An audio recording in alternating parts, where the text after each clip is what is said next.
Tunaendaje mbele mahali ambapo tukienda kwenye chaguzi wanafuta wagombea wetu wote au karibu ya wote, wanataka watu wao wapite bila kupingwa?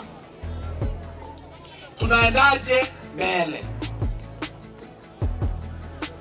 Tunaendaje mbele mahali ambapo mkurugenzi ni mtu wa CCM, ndiye anayetangaza mshindi wa ubunge, na wameambiwa wasitangaze wapinzani washindi? Tunaendaje mbele katika mazingira hayo? Tunaendaje mbele katika mazingira ambayo kwenye kata zote nchi nzima wanaosimamia uchaguzi ni watendaji wa kata au waratibu wa elimu wa kata au hao kweli kabisa dadangu?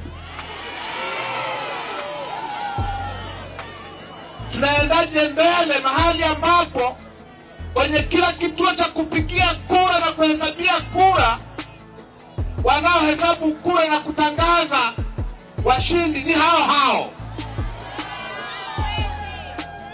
Awe mwalimu ni hao, awe nesi, awe mganga, awe bwana mifugo, bwana uvumi, ni wale. Tunaendaje mbele? Tunaendaje mbele kwenye uchaguzi wa vijiji ambapo msimamizi ni mtendaji wa kijiji ni hao? Sasa yote haya yanatuambia nini? Yote haya yanatuambia kitu kimoja: katika uchaguzi ambao ni hao ndio wanaosimamia, ni hao ndio wanaoandikisha wapiga kura, ni hao ndio wanaohesabu kura, ni hao ndio wanaotangaza washindi, unakutoboa